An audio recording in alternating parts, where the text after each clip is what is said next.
Olá, meus queridos! Eu sou o professor Neto. Hoje estarei aqui apresentando para vocês o meu PCC de Cálculo 2, em que envolve uma videoaula sobre resolução de equações diferenciais de primeira ordem. E eu sou aluno do Instituto Federal do curso de Licenciatura em Química e estarei apresentando aqui para vocês hoje um problema sobre diluição de soluções. Bom, caso alguém queira entrar em contato comigo, tem meu Facebook, meu Instagram, meu e-mail aqui. E bora lá! Vou fazer primeiro uma explicação para vocês sobre como vai funcionar. Vocês precisam de certos requisitos para conseguirem desenvolver o exercício. Então, primeira parte da aula faremos isso. Na segunda parte, resolveremos o próprio exercício. Bora lá? Bom, galerinha, então vamos lá. O que a gente vai fazer hoje? A gente vai resolver esse exercício aqui sobre diluição. O exercício ele fala o seguinte. Inicialmente, um tanque contém 30 litros de uma solução de hidróxido de sódio, de concentração igual a 10 gramas por litro. Uma outra solução alcalina de hidróxido de sódio, de concentração 5 gramas por litro, entra no tanque a uma taxa de 5 litros por minuto, enquanto, simultaneamente, a mistura bem agitada e homogeneizada deixa o tanque na mesma vazão que a taxa de entrada. Ou seja, ela sai a 5 litros por minuto também. Determine, temos os dados da massa molar. A função Q de T, que determina a quantidade em gramas de hidróxido de sódio no tanque, em função do tempo. B, a função M de T, que determina a quantidade em mols de hidróxido de sódio no tanque, em função do tempo. E C, as quantidades Q de T e M de T, de NaOH presente no tanque no instante T igual a 30 minutos. Então, para isso, vamos definir algumas coisas.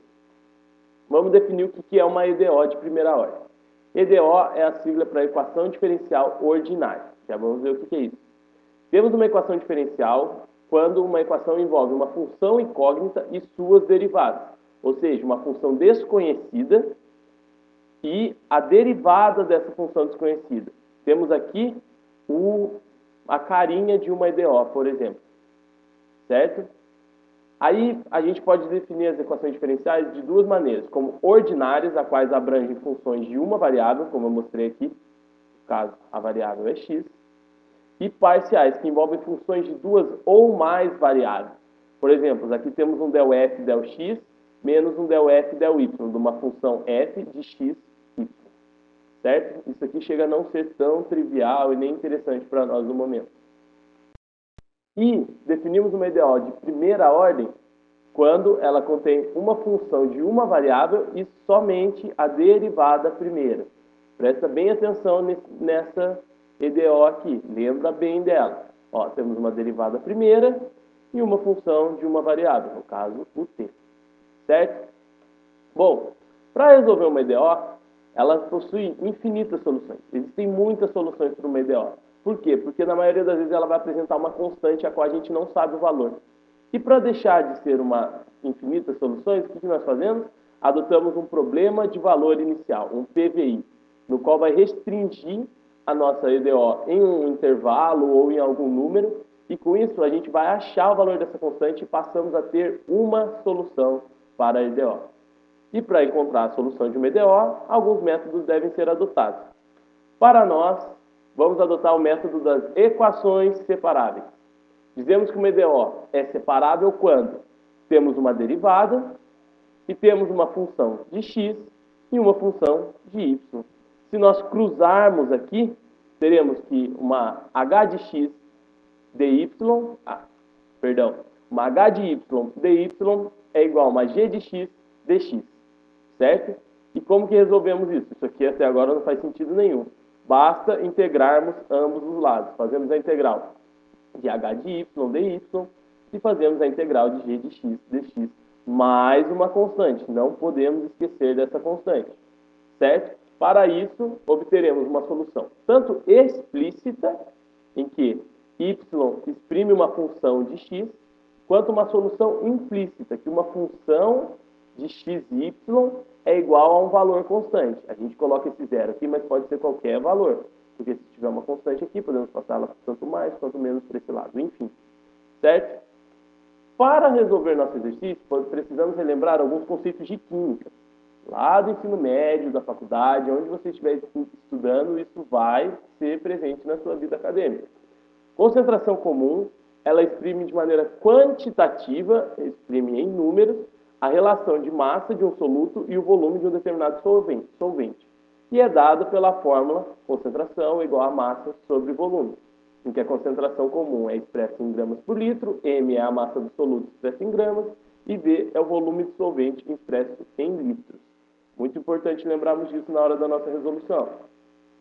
Outro conceito de química que temos é a massa molar, ou seja, a quantidade de massa de um dado elemento em 1 mol é chamado de massa molar, expressa em gramas por mol. Se a gente olhar na tabela periódica, podemos ver a massa molar de cada elemento. No caso, como exemplo, eu peguei o hidrogênio aqui, e temos que vale 1 U, uma unidade atômica, ou 1 grama por mol. Isso tudo é tabelado. E com a massa molar de cada elemento, podemos calcular o peso molecular de uma dada molécula. Por exemplo, eu sei a massa molar do hidrogênio e do oxigênio. Com isso, eu posso calcular o peso da molécula de água. Então, vamos lá. Sabemos que as massas molares do hidrogênio e do oxigênio são 1 grama por mol e 16 gramas por mol, respectivamente. Calcule o peso molecular da água. Bom, se temos que a água é H2O, temos 2 átomos de hidrogênio para 1 átomo de oxigênio. E com isso podemos calcular o peso molecular da molécula de água, através da soma das massas molares de cada elemento. Bom, tenho 2 hidrogênio, 2 vezes 1, que é a massa molar do hidrogênio, mais 1 átomo de oxigênio, vezes 16 gramas por mol, que é a massa do oxigênio. Somando isso tudo, temos que a molécula de água tem 18 gramas por mol como peso molecular. Ou seja, se pegarmos uma molécula de água, ela vai pesar 18 gramas. Para calcularmos o número de mols de uma determinada massa, basta dividirmos o valor da massa pela massa molar de determinado elemento ou o peso molecular de uma determinada molécula.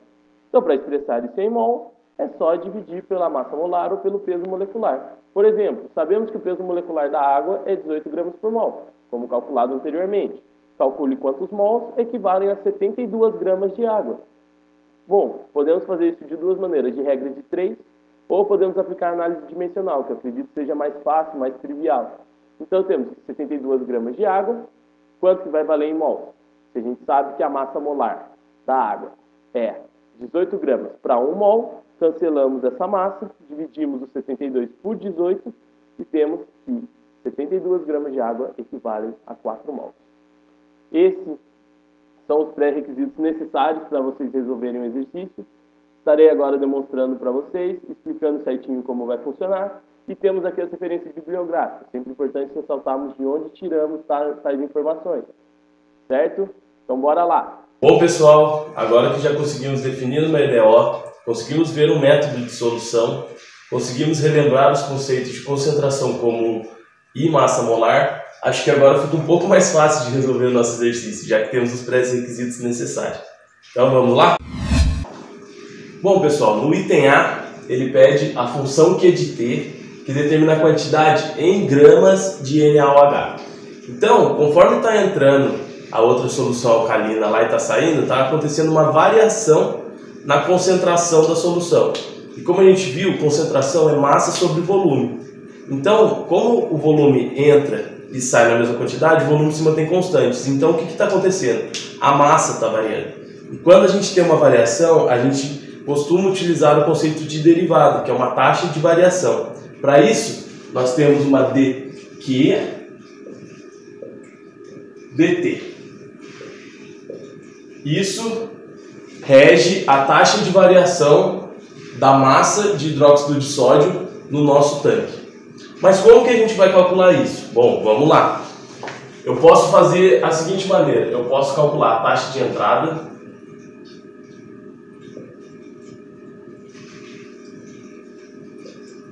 menos a taxa de saída.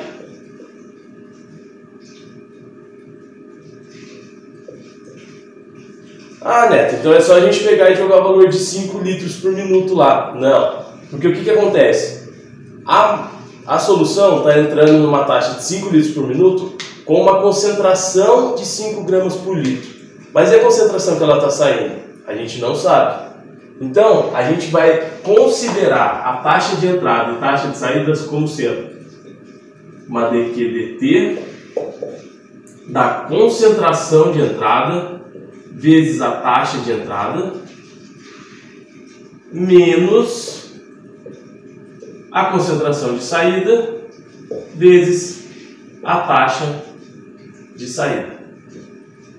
Pô, legal. A gente tem esses dados? Tem. Então vamos substituir o que a gente tem. A gente tem dQ/dt é igual a concentração de entrada, como viu no exercício, 5 gramas por litro. Vou colocar a unidade aqui para a gente lembrar. E a taxa de entrada? Entra uma taxa de 5 litros por minuto. Ah, legal. Menos. Qual a concentração que sai a nossa solução? A gente não sabe, então vamos deixar aqui o CS. Vezes a taxa de saída, que é igual à taxa de entrada, que são 5 litros por minuto. Ah, legal. Então vamos lá, vamos dar uma apagada aqui para a gente continuar a nossa conta.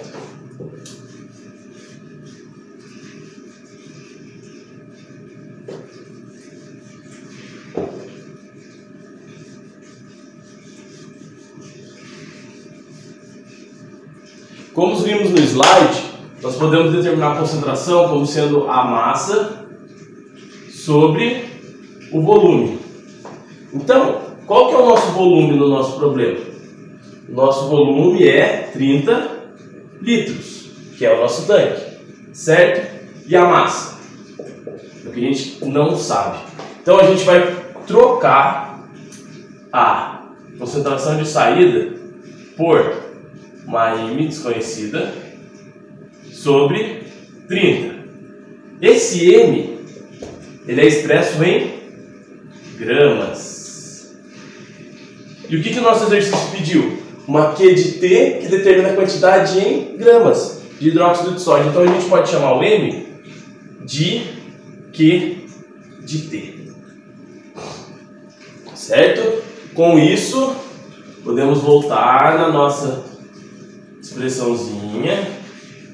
Esses dois valores, essas duas contas são muito importantes. Isso aqui a gente vai igualar Q de T sobre 30. Então nós temos lá dQ dt vai ser igual. Vamos fazer a conta que estava aqui, vai ficar 25 menos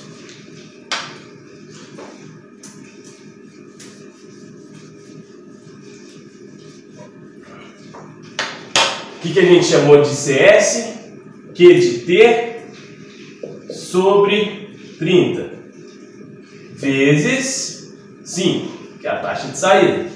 Legal, vamos continuar.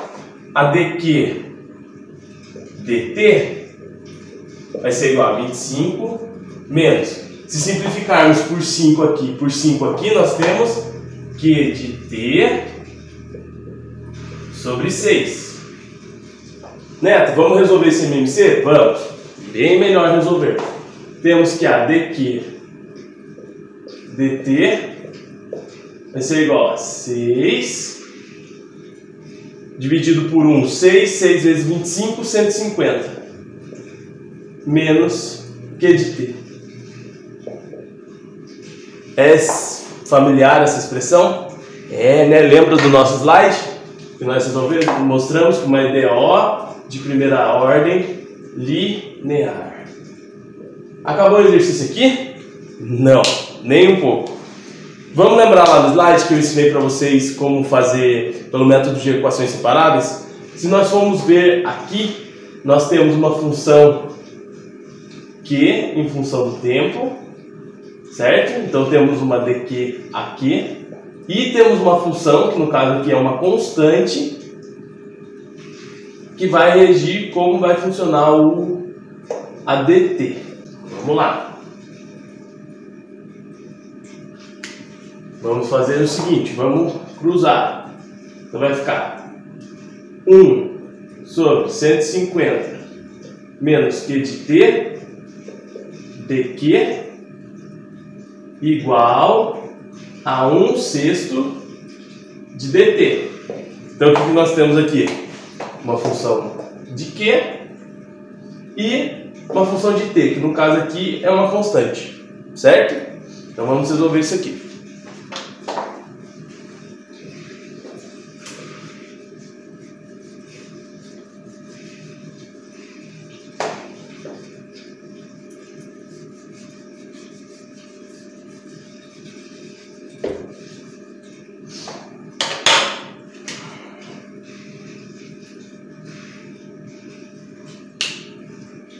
O professor tá lerdo hoje, hein? Vamos lá. É 1 sobre 150 menos Q de T igual a 1/6 aqui dQ, 1/6 de dt. Bom, como a gente viu no slide na explicação, para resolvermos isso aqui basta aplicar a integral dos dois lados. Bom, como que a gente resolve? Vamos lá. Vamos fazer por partes, vamos fazer uma integral de cada vez.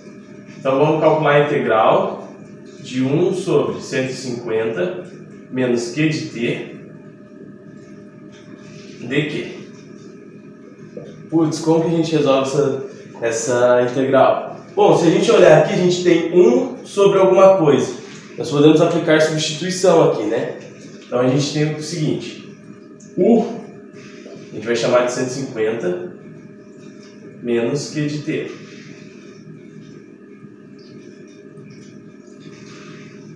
Então, a du dQ é igual a menos 1, porque a derivada da constante é 0, e uma derivada aqui, tem o expoente 1 aqui, aplica a regra do tombo, vai ficar menos 1, isso aí com 1 menos 1 dá 0, qualquer coisa elevada a 0 dá 1, certo?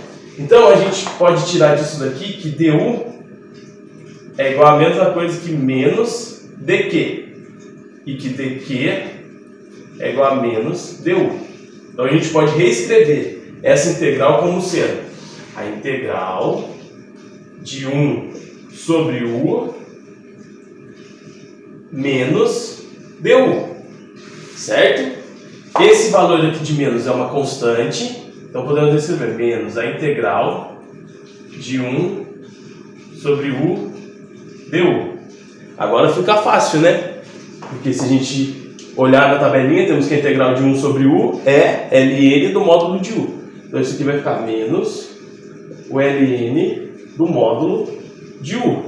Acabou? Não, estávamos calculando a integral de 150 menos Q de T. Só que quanto que vale u? 150 menos Q de T. Então temos que essa integral é igual a menos o ln do módulo de 150 menos Q de T. Certo, pessoal? Calculamos a primeira integral. Então vamos reescrever essa função aqui como sendo menos ln do módulo de 150 menos Q de T igual a integral de 1/6 dt. Certo? Vamos apagar aqui e resolver a próxima integral.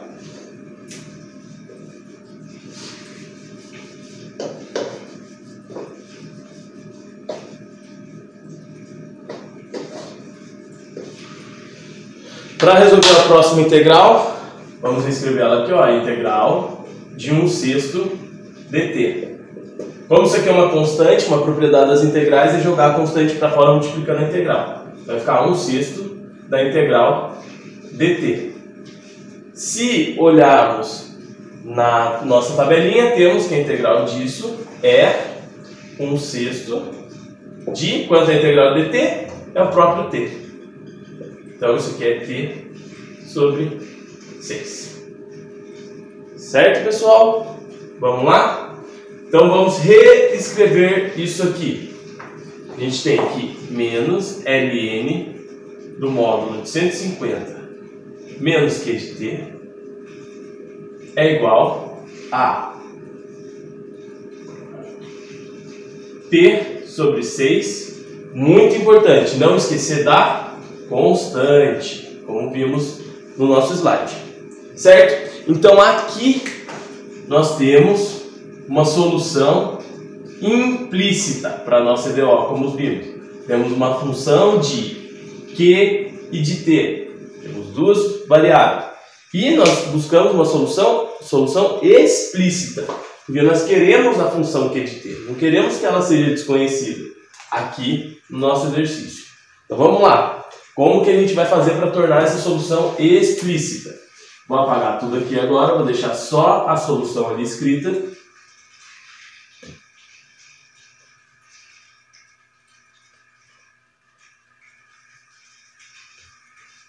Certo? Então vamos lá. Temos essa solução aqui. Bom, primeiro vamos multiplicar por menos 1, para deixar esse lado aqui positivo. Então vai ficar ln do módulo de 150 menos q de t igual a menos t sobre 6 mais a constante. Como esse valor aqui é uma constante, não precisamos colocar o sinal de menos nele. Você entende que ele pode ser positivo, tanto positivo quanto negativo. Legal. Como que a gente faz para sumir com esse ln aqui? O ln, a função inversa dele é a função exponencial, o e de x. Então vamos aplicar e de x em ambos os lados. Vamos sublinhar aqui para ficar bem explicadinho. E do ln do módulo de 150 menos q de t é igual a e de menos t sobre 6 mais uma constante. Bom, se são funções inversas, eu cancelo com esse ln e sobra o que está aqui dentro. Módulo de 150 menos o q de t igual. Bom, se lembrarmos de potenciação, temos que um número elevado a uma base vezes um número elevado a outro expoente, isso aqui é igual a m mais n. Podemos aplicar a propriedade inversa. Então vamos reescrever isso aqui como sendo e de menos t sobre 6 mais... não, né, pessoal? Vamos lá. Vezes e elevado a uma constante. Certo? Vamos apagar isso aqui.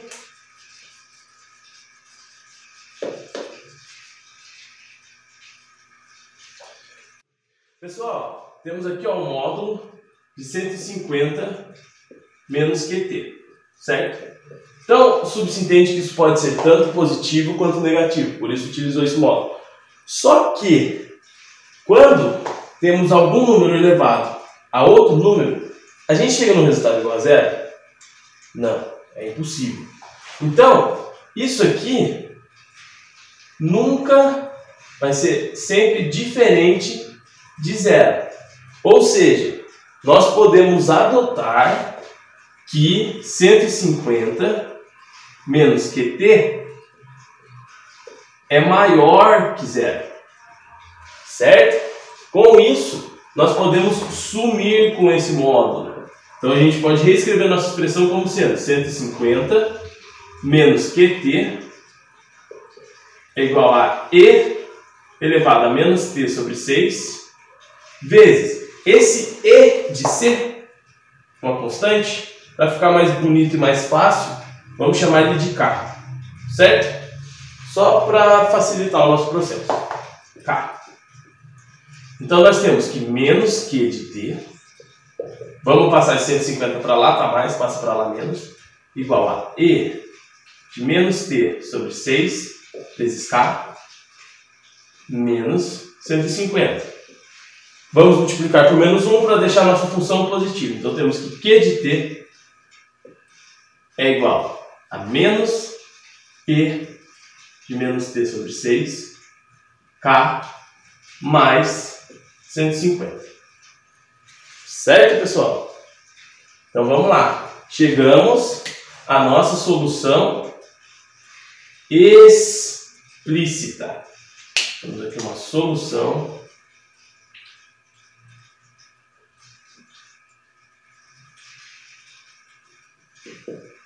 explícita.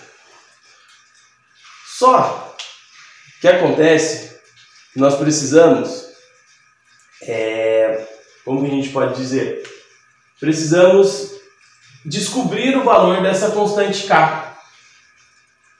Porque senão não faz sentido a nossa expressão, vamos continuar tendo duas incógnitas. Então como que a gente pode fazer isso? Lembra que no slide eu acabei falando para vocês sobre o PVI, um problema de valor inicial? Lembra? Falei no slide do PVI, que é uma condição para que exista uma única solução para uma equação diferencial. E o que nós temos no nosso PVI? Que o Q de 0 é igual a 10. Ô Neto, legal, mas e aí? E aí que a gente pode usar isso aqui para descobrirmos esse K. Basta substituir aqui, ó. Ficar 10 é igual. Onde tem T, a gente coloca 0.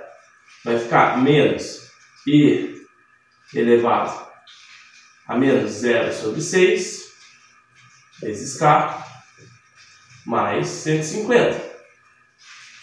Legal? 0 dividido por um número continua dando 0. Então é 10 igual a menos I elevado a 0 vezes K mais 150. Vamos passar esse 150 para cá, vai ficar 10 menos 150 igual a menos. Quando o número é elevado a 0, quanto que ele vale? Vale 1 vezes K. Então temos que menos K é igual a menos 140. Multiplicamos por menos 1 dos ambos os lados, temos que K é igual a 140. Pô, Neto, que legal! E agora o que a gente faz?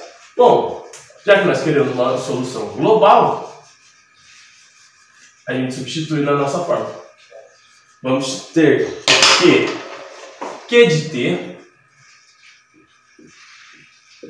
é igual a menos 140 E elevado a menos T sobre 6 mais 150. Essa é a Q de T que exprime a quantidade de hidróxido de sódio no tanque em gramas. Perfeito, pessoal? Bora para o exemplo B? Bom, legal. Qual que é o nosso exercício B? Ele pede a função m de t, que determina a quantidade em mols de hidróxido de sódio no tanque, em função do tempo. Bom, a gente viu que no nosso slide, que se nós pegarmos uma massa e dividirmos por sua massa molar, temos como corresponder isso em mols, certo? Lembra do exemplo da água no nosso slide? Então, aquele mesmo. Então, se a gente analisar isso, vamos ver. Vamos lembrar da nossa Q de T. Q de T igual a menos 140 E elevado a menos T sobre 6 mais 150. Qual a unidade de medida que é expressa a Q de T? A nossa Q de T é expressa em gramas. Ou seja, isso aqui é massa. Então, se eu quero o número de mols, eu pego a massa e divido pela massa molar. Quem que é a minha massa? A minha Q de T.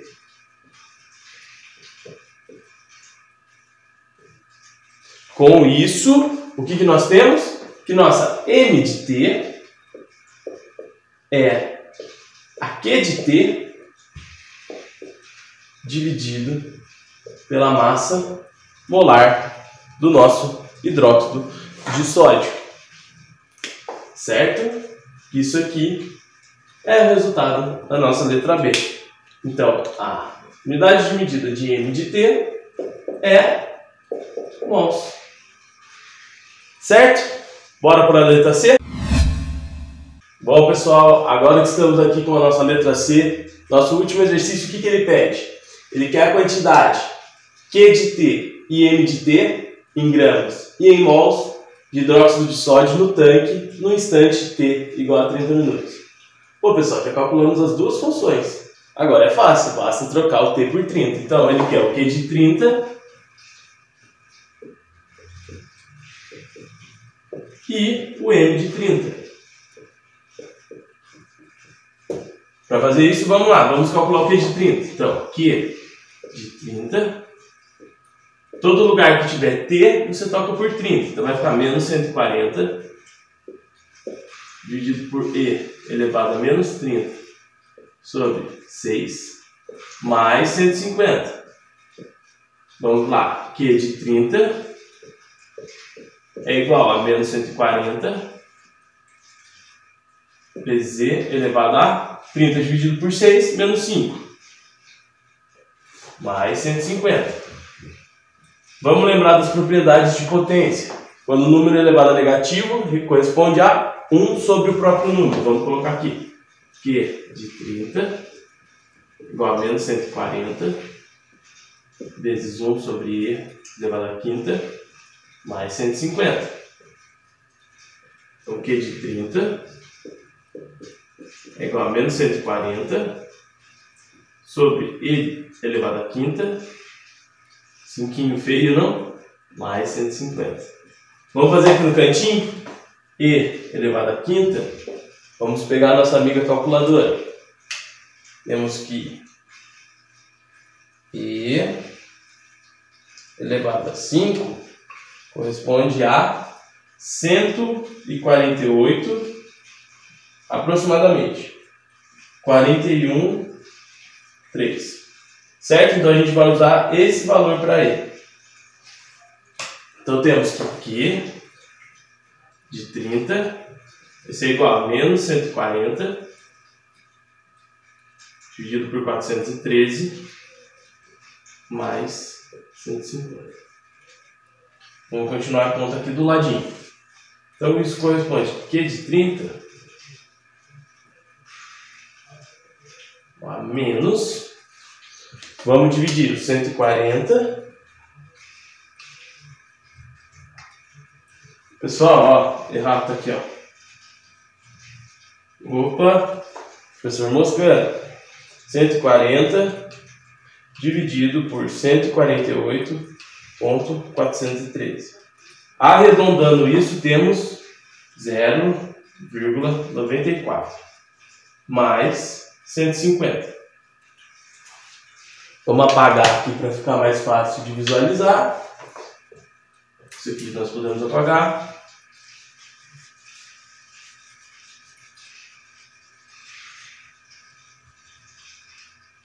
Vou reescrever a conta aqui em cima.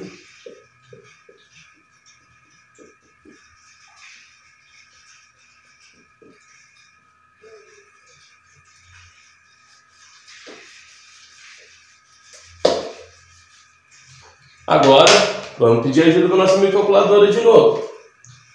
Menos 0,94 mais 150 resulta em que Q de 30 igual a 149,06. O que? Gramas. Tá resolvido a primeira parte do item C. Beleza? No item B, o que nós determinamos? Que M de T é igual a Q de T sobre a massa molar. Certo? Então temos que M de 30 é igual ao Q de 30 sobre a massa molar do hidróxido de sódio. Vamos calcular a massa molar aqui então. Temos aqui, ó, do NaOH. O que nós temos? Um sódio, um oxigênio e um hidrogênio. Então temos aqui 23, 16 e 1. Somando tudo isso aqui, temos que vale 40 gramas por mol. Então vamos substituir na fórmula. M de 30, vem para cá para ficar mais fácil para vocês verem, igual a 149,06 dividido por 40. Resultamos no M de 30 igual a, pedindo ajuda para a calculadora, temos aproximadamente, esse resultado aqui também é aproximado, 3,73 mols.